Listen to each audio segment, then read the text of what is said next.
Hey guys, നമ്മൾ ഈ കല്യാണപ്പറയിൽ പോകുന്നതല്ലാട്ടോ, നമ്മളിന്ന് വണ്ടർലി പോകണം ഗൈസ്. നമ്മൾ പോകുന്ന വഴിക്കാണെങ്കിൽ നല്ലൊരു സ്ഥലം കണ്ട് നല്ല രസത്തിലേക്കാണ് ഇത്. പിന്നെ നമ്മൾ പോകുന്ന വഴിക്ക് തന്നെ നമ്മൾ ഡ്രസ്സൊക്കെ മേടിച്ചു, അതൊക്കെ ഇട്ടു. പിന്നെ കുറച്ചൊരു ബ്ലോക്ക് കിട്ടി. പിന്നെ വണ്ടർലയിലെത്തിയ ആ ഒരു ഇതാണ് കാണുന്നത്. ഭയങ്കര തിരക്കായിരുന്നു, കുറേ സ്റ്റുഡൻസ് ഉണ്ടായിരുന്നു. നല്ല തിരക്കാണെന്ന് വെച്ചാൽ നല്ല തിരക്കാണ്. പിന്നെ വണ്ടർലയിൽ ഉള്ളിലെത്തിയതിന് ശേഷമുള്ള പ്രഹസനങ്ങളാണിത്. പിന്നെ അവിടെ എത്തിയ സന്തോഷം, അത് കഴിഞ്ഞതിന് ശേഷം ഞാൻ ഈ റൈഡ് കയറാൻ പോയി. ഇത് വലിയ കുഴപ്പമുണ്ടോയെന്ന് വെച്ചാൽ കുഴപ്പമില്ല. അത് കഴിഞ്ഞതിന് ശേഷം ഈ റൈഡ് ഞാനിങ്ങനെ പറയാം, എന്താ പോയത്.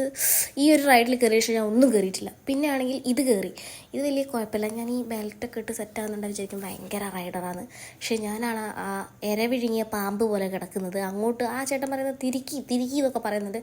പക്ഷേ എനിക്കൊന്നും കഴിയുന്നില്ല. അവസാനം ആ ചേട്ടൻ മടുത്ത് പോയി എൻ്റെ അടുത്തുനിന്ന്. പിന്നെ കൂട്ട ഇടിയായിരുന്നു, എല്ലാവരും വന്നെന്നെ ഇങ്ങനെ വല്ലാണ്ട് ഇടിക്കുന്നുണ്ടായിരുന്നു. പിന്നെ നമ്മൾ ഫുഡ് കഴിക്കാൻ കയറി. പിന്നെ നമ്മൾ വാട്ടർ റൈഡിലേക്ക് പോകണം ഗൈസ്. അതിന് ശേഷം ഞാൻ ഫോണേ എടുത്തിട്ടില്ലായിരുന്നു. പിന്നെ അവിടെ കുറേ മറ്റേ വേവ് വരുന്ന ഒരു പൂളുണ്ടായിരുന്നു, അവിടെ പോയി. പിന്നെ എൻ്റെ മേക്കപ്പൊക്കെ പോയ കോലായി കാണുന്നത്. സോ എൻ്റെ 4-5 ഇഴയുള്ള മുടിയാണിത്. പിന്നെ നമ്മൾ അവിടെ നിന്ന് ഇറങ്ങി ഗൈസ്. അവിടെ നിന്നൊരു ഫോട്ടോ ഒക്കെ എടുത്ത് അവിടെ തോണ്ടി വിളിച്ച് ഞാൻ ഫോട്ടോ എടുത്തു. പിന്നെ ആണെങ്കിൽ ലാസ്റ്റ് ഇവർ ഫോട്ടോയ്ക്ക് പോസ്റ്റ് ചെയ്യണം. ഞാൻ പിന്നെ പറഞ്ഞു വീഡിയോ ആണ് പറഞ്ഞു. അപ്പോൾ വീഡിയോ ഒക്കെ കഴിഞ്ഞു. അപ്പോൾ നമ്മൾ വണ്ടർലയോട് ടാറ്റ ബൈ ബൈ ഉമ്മ പറയാണ് ഗൈസ്.